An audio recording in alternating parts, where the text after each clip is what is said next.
अस्सलाम वालेकुम प्यारे बच्चों, बातों बातों में जमा। प्यारे बच्चों, आज हम बातों बातों में जमा की कुछ मिसालें हल करेंगे। ज़ैनब के पास 2 पेंसिल थी, इसे शर्जील ने 8 पेंसिल दी। ज़ैनब के पास कितनी पेंसिल हो जाएंगी?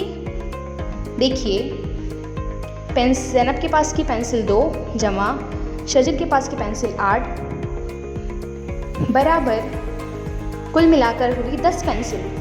आमिना ने बादाम के 15 दरख्त लगाए और अमरूद के 13 दरख्त लगाए। तो बताइए आमिना ने कुल कितने दरख्त लगाए? बादाम के 15 दरख्त, अमरूद के 13 दरख्त बराबर हुए कुल दरख्त 28। आमिना ने 28 दरख्त लगाए। फातिमा के पास 15 गुब्बारे हैं और मदिया के पास 18 गुब्बारे हैं। दोनों के पास कुल मिलाकर कितने गुब्बारे होंगे? गुब्बारे फातिमा के पास के 15 जमा गुब्बारे मदिया के पास के 18 बराबर कुल गुब्बारे 33। दोनों के पास कुल मिलाकर 33 गुब्बारे।